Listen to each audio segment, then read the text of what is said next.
I never thought a simple beach photo would be the thing that ended my relationship. Looking back, maybe I should have seen it coming, but honestly, I still think Gordon was being ridiculous. I'm Elena, 26, and up until a week ago, I was in what I thought was a pretty solid relationship. Here's the thing. I've worked hard for my social media following. Those 8,000 followers didn't just appear overnight. It took viral TikToks, consistent posting, and yeah, knowing what content people actually want to see. Is it my fault that I happen to look good in a bikini? Like, sorry, not sorry. Gordon and I had been dating for 7 months. We met through mutual friends at a housewarming party.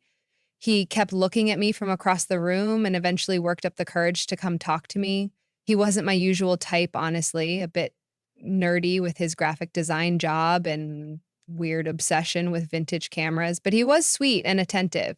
Things were good between us for the most part. The only real issue we'd had before all this drama was when he made some joke about his type being tall blondes.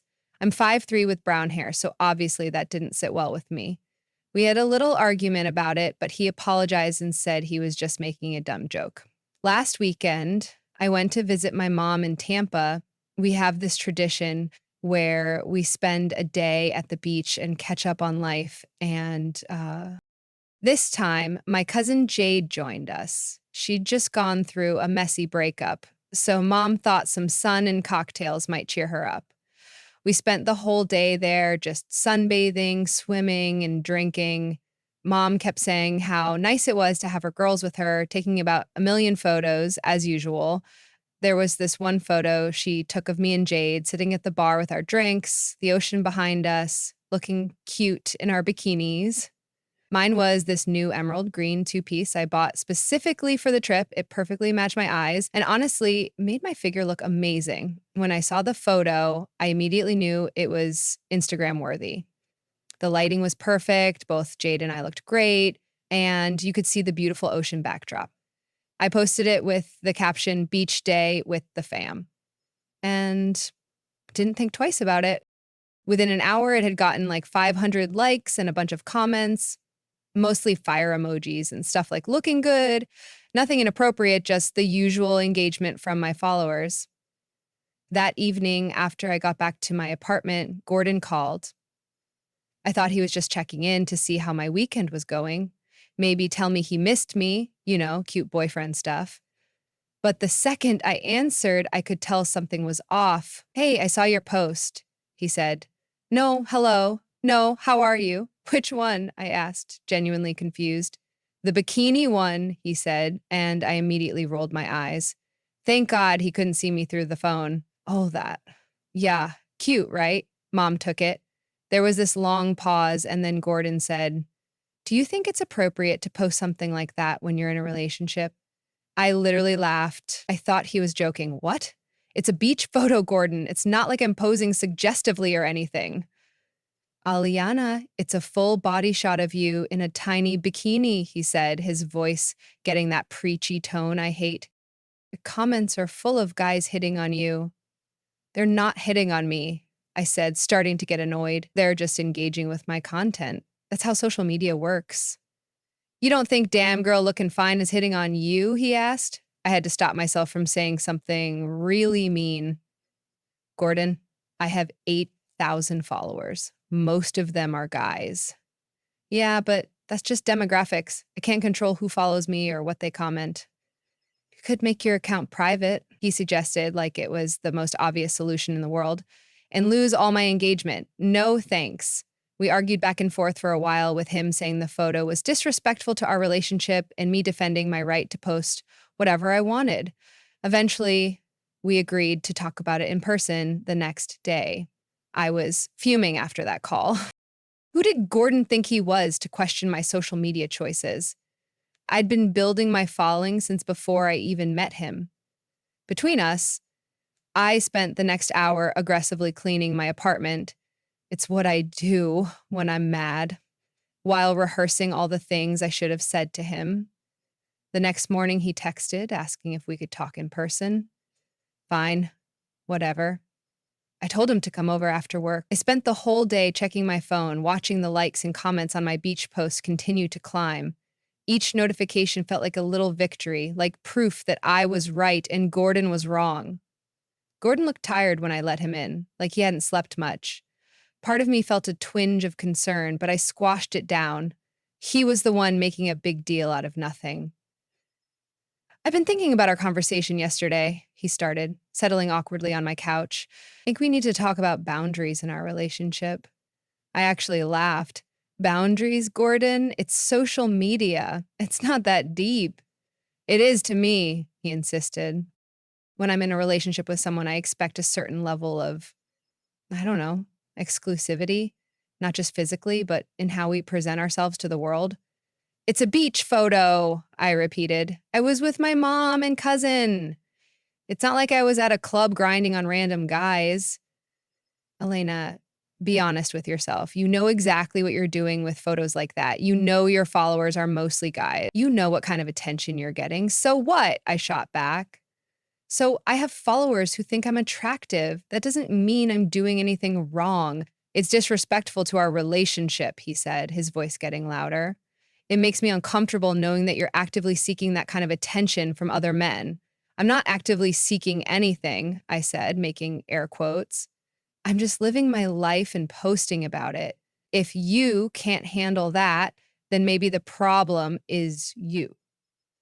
The problem, Gordon said slowly, is that we seem to have very different values when it comes to relationships. My standard is that the person I'm with doesn't need external validation from strangers on the internet. That stung. Who is he to psychoanalyze me? Don't try to make this about my self-esteem or whatever. This is about you being controlling. I'm not trying to control you, he insisted. I'm telling you what makes me uncomfortable and asking you to consider my feelings. Um, We argued in circles for almost an hour. Him explaining why he thought my post was inappropriate, me defending my right to post whatever I wanted, neither of us budging an inch. Look, he finally said, I'm not telling you what to do. I'm just being honest about how I feel. This kind of thing reflects on me, too, as your boyfriend. Oh, so that's what this is about? I said, you're embarrassed. You're worried about what your friends think. This isn't about respect or values. It's about your ego. That's not fair, Gordon countered. It's about mutual respect in a relationship. If you respected me, I fired back, you wouldn't be asking me to change something that's important to me just because it makes you a little uncomfortable.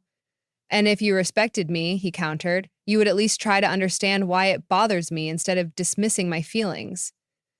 We were at an impasse. I checked my post again, over 200 likes now. Was this really worth fighting over? Gordon sighed, standing up. I think we should take some time apart, figure out what we both want. I felt like I'd been punched in the stomach. Are you breaking up with me? I don't know, he admitted. I just know I need some space to think. And with that, he left, just walked out of my apartment, leaving me standing there in shock over a freaking Instagram post. I spent the next few hours going between crying and raging. I called Alyssa, who came over with wine and ice cream, ready to trash talk Gordon. But even as she called him every name in the book, I noticed she wasn't actually saying he was wrong. She kept saying things like, but still, he could have communicated better, or, I mean, I get where he's coming from, but he didn't have to be such a jerk about it. Wait, I said, narrowing my eyes at her. Do you agree with him? Elisa looked uncomfortable. I don't think he should have given you an ultimatum or whatever, but I mean, that photo is pretty revealing, Alina. And some of those comments from guys are pretty thirsty. I kicked her out after that. Some best friend she was. The next day, I woke up to a text from Gordon. We need to talk. Can I come over tonight? I spent the whole day obsessing over what he might say. Was he coming to apologize? To officially break up with me? By the time he knocked on my door that evening, I'd worked myself up into a state. I decided he was going to apologize for overreacting and I would graciously forgive him. But the moment I opened the door, I knew that wasn't going to happen. Gordon looked resolute. his jaw set in that stubborn way I'd come to recognize. "I've been thinking a lot about our conversation yesterday," he started, "and about our relationship in general." "Me too," I jumped in, "and I think we both said things we didn't mean." Gordon shook his head. "I meant everything I said, Alina. I don't think we want the same things. I want a relationship where both people prioritize each other's feelings, where there's mutual respect and consideration." "I respect you," I protested. "Do you? Because from where I'm standing, it seems like you care more about likes and comments from strangers than you do about how your actions affect me." "That's not fair," I said, feeling tears spring to my eyes. "You're making me choose between something that's important to me and our relationship." "I never asked you to choose," Gordon said firmly. "I asked you to consider my perspective, to acknowledge that my feelings matter too. But you couldn't even do that because your perspective is controlling and outdated." I shot back. "You don't own me, Gordon. I can post whatever I want." "You're right," he agreed.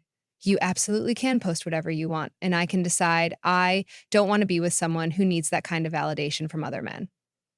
The words hit me like a slap. "So that's it. You're breaking up with me over a photo." "It's not about the photo, Elena. It's about us wanting fundamentally different things." "Fine," I said, anger and hurt making my voice shake. "Then I guess we can't be together." Gordon just looked at me for a long moment. "I'm sorry you feel that way. I really did care about you, Alina." And just like that, he was walking toward the door. I felt panic rising in my chest. "Gordon, wait. Let's talk about this. Maybe we can compromise." He turned back. "What kind of compromise did you have in mind?" I fumbled. "I could tone down my posts a little, be more mindful of what I share." "Would you take down the beach photo?" he asked directly. I hesitated. 1,500 likes, all those comments, the most engagement I'd had in months. I I don't think that's necessary. It's just a beach photo." Gordon nodded like I'd confirmed something for him. "That's what I thought. Goodbye, Elena." The door clicked shut behind him, and I stood there frozen. Had Gordon, my steady, reliable Gordon, actually broken up with me over an Instagram post? I grabbed my phone and typed out a message. "You're being ridiculous. Call me when you've calmed down." I waited for a response, but nothing came. By midnight, desperation had set in. I tried calling him, but it went straight to voicemail. I left a message, my voice a mix of anger and pleading. "This is insane. You're throwing away everything we had over nothing. Call me back." He didn't. By the third day of silence, my resolve was weakening. I missed him. I missed our stupid movie nights and the way he always remembered exactly how I liked my coffee. I picked up my phone again and typed out a new message. "I miss you. Can we please talk about this? I think we can work it out if we both compromise a little." His response wasn't what I expected. "Elena, I've had time to think and my decision hasn't changed. Our values are too different. I wish you the best, but I don't think we should talk anymore." Something snapped inside me. Fine. If that's how he wanted to play it, I'd show him what he was missing. I posted a new photo, one from the same beach day, but even more revealing. Me in the water, bikini wet, giving the camera a sultry look. I captioned it, "Single and loving it." The likes and comments poured in immediately. Men I'd never met telling me how gorgeous I was, how any guy would be lucky to have me. It felt good, validating. But as night fell and I was alone in my apartment, the hollow feeling in my chest only grew. The validation from strangers felt emptier than ever.